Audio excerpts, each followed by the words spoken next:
Welcome. If you've ever wondered how to keep your Discord friends list up to date by syncing your contacts, you're in the right place. Today, I'll walk you through the updated steps to turn on sync contacts so you can connect with people more quickly and easily. First, open the Discord app on your device. Once you're inside, look to the bottom right and tap your profile icon. This takes you into your personal settings where all the customization happens. Next, scroll through the menu and select Settings. In this menu, you'll find a lot of options, but we're focusing on the area that handles how Discord uses your social data. Tap on Content and Social to reveal the social features and privacy controls that help you manage how you connect with others.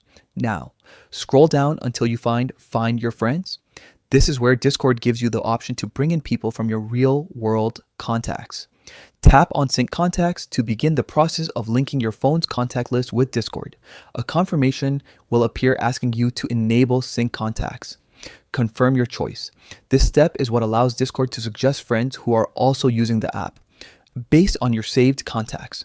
If you're worried about privacy, remember, you can disable this later. But for now, confirming lets the system start scanning your contacts to match them with Discord users. After you confirm, the app may take a moment to update. You'll see a list of suggested friends who are in your contacts and also on Discord. You can choose to add any of these people or skip the suggestions entirely. If you want to refine what Discord sees, you can revoke access from your device's settings at any time, but you'll still be able to toggle sync contacts on again when you're ready.